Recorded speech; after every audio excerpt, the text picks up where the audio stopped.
자금에 대한 오해 때문에 모든 문제가 시작됩니다. 사실 우리가 사이비 같은 것들을 보더라도요, 되게 절대적으로 내가 옳다, 이게 맞다, 이렇게 되면은 답이 있다, 그런 식으로 사람들을 유혹하잖아요. 똑같습니다. 자금 영업 아니면 혹은 브로커라고 불리는 것들은요, 이렇게 내가 나를 통해서 하면은 이게 확률이 높고, 나를 통해서 하면 다 될 수 있고, 어떻게든 그 당신이 원하는 그 힘든 상황에서 원하는 결과를 얻어서 당신을 그 좋은 곳으로, 좋은 결과를 이끌어 주겠다고, 그런 식으로 결국 영업을 하거든요. 그런데 바로 여기에 큰 문제가 있습니다. 자금은요, 절대가 아닙니다. 자금에 절대라는 전제는 없어요. 어떻게 보면 그렇게 일을 해주는 사람이 자신의 돈을 빌려주지 않는 이상 자금의 100%는 없습니다. 어디까지나 상대평가인 거고, 이 상대평가라는 걸 잘 모를 때 결국 대표님들이 어떻게 보면 어리석게 넘어가고 잘못된 곳에 돈을 쓰고, 그런 두려움 때문에 지불하지 않아도 될 돈을 지불하게 되는 것이죠. 심지어 저 같은 경우에도요, 작년에 관리해 드렸던 기업들은요, 어떻게든 돈을 융자를 일정 금액 이상씩 다 융자를 해드렸어요.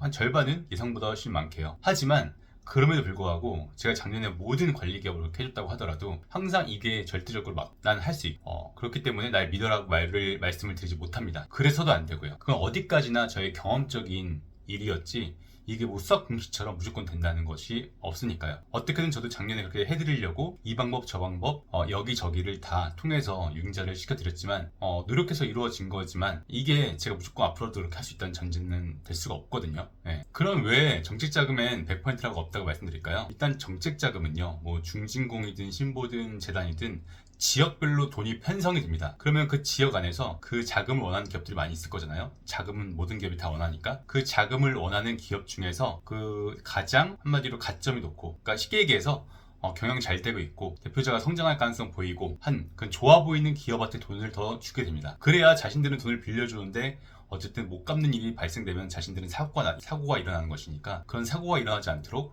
미래성이 있어 보이고, 그리고 이제 확실한 캐시카우가 있어 보이는 기업한테 돈을 더 빌려주게 돼 있겠죠. 그러면 그 지역별로 할당된 돈은 정해져 있고, 그 지역에서 돈을 원하는 기업들이 많기 때문에 한마디로 내가 그 자금 신청을 했다고 했을 때 어떤 기업이 우리 기업과의 경쟁 상대가 되는지 알 수 없는, 그런 알 수 없는 상태에서 경쟁하는 거예요. 어떻게 보면 우리가 대학 입시랑 비슷하죠. 입시를 다 신청을 하는데 과연 몇 점의 사람들이 오는지에 대한 대략적인 추측은 가능하지만 그 해에 얼마 몇 점의 그런 수능 점수를 본 사람이 왔는지 모르는 것처럼요. 똑같습니다. 기업 정책 자금도요, 신청을 했을 때 그 당시에 같이 지원했던 기업들 중에서 어느 기업들이 가점이 높고 어느 기업이 상황이 좋아서 정책자금에서의 우선순위가 높은지를 우리는 알 수 없는 상태에서 다 이 일을 하는 겁니다. 바로 여기가 정책자금의 핵심이에요. 그래서 우리가 대학에도 성적에 따라서 뭐 스카이부터 해가지고 다 우선순위가 있듯이 정책자금부터 시작해서 뭐 창업대학 패키지, 초기 창업 패키지, 그런 것처럼 흔히 말해서 정말 상태가 좋은 기업 중에서도 더 미래성이 보이는 기업한테 주는 무료 지원금이 있고요.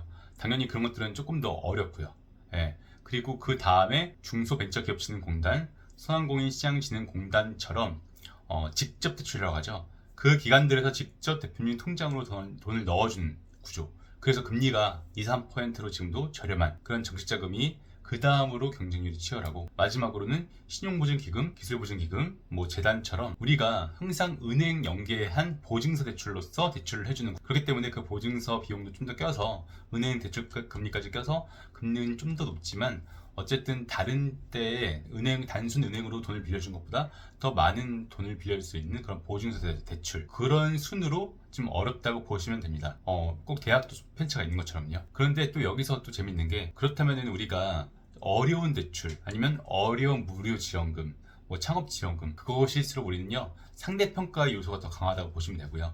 반대로 그 어려움이 조금씩 떨어지는, 혜택이 조금씩 덜하지만 그 대신 자금이 필요하신 분들은 뭐라도 하고 싶을 때 하는 그 재단이나 기금 같은 것들은요, 절대평가에 조금 더 가깝습니다. 그래서 항시 보통 돈이 남아 있는데, 물론 거기도 이제 돈이 편성되는 시기가 있고 돈이 다 쓰여진 시기가 있지만, 여하튼 구조적으로 좀 더 항상 돈이 있는데, 그 대신 절대적으로 기준치에 맞는 기업들만 돈을 주려고 하는 그런 절대평가의 성격이 좀 더 강한 곳이 또 신용보증기금, 신용보증재단, 뭐 기술보증기금, 그렇게 보증서 대출을 끼는 곳들이라고 보시면 됩니다. 네, 지금까지 말씀을 정리해서 드려보면요, 결국 정책자금 컨설팅은 상대평가이고, 그 상대평가인 것을 인지하고 우리가 우리 기업의 정책 자금을 준비를 하고 거기에 맞춰서 그 일정 맞춰서 정책 자금을 신청하면 되는 것이다. 그러면 그 상대 평가는 어떻게 준비하면 되겠느냐? 우리가 상대 평가이기에 우리 회사 재무제표를 봐서 일반적으로 상대 평가에서 재무점수에서 점수가 안 좋을 만한 항목을 하나씩 우리가 정리를 해 나가야 되는 것이고요. 예를 들어서 뭐 자본 잠식이면 당연히 없애버려야 돼. 부채 비율이 높으면은 그걸 좀 줄일 수 있는 노력을 해봐야 돼. 뭐 안 되면 재고 자산까지 활용을 해서라도요. 그리고 우리가 또 상대 평가이기에 대표님의 경영 능력을 보겠죠. 그럼 대표님이 우리 회사의 장단점을 확실히 분석을 하고 어떤 포트폴리오를 갖고 있으며 그런 장단점 분석을 토대로 어떻게 우리 회사의 위기를 극복해 나갈 수 있는 플랜이 있는 것인가, 그런 경영 능력을 또 보게 되는 거고요. 대표자 점수라고 하죠. 그리고 상대 평가에게 우리가 각종 인증들 있잖아요. 뭐 연구소, 메인비즈, 이노비즈, 벤처 인증, 특허 등 그런 것들을 또 챙기는 거죠.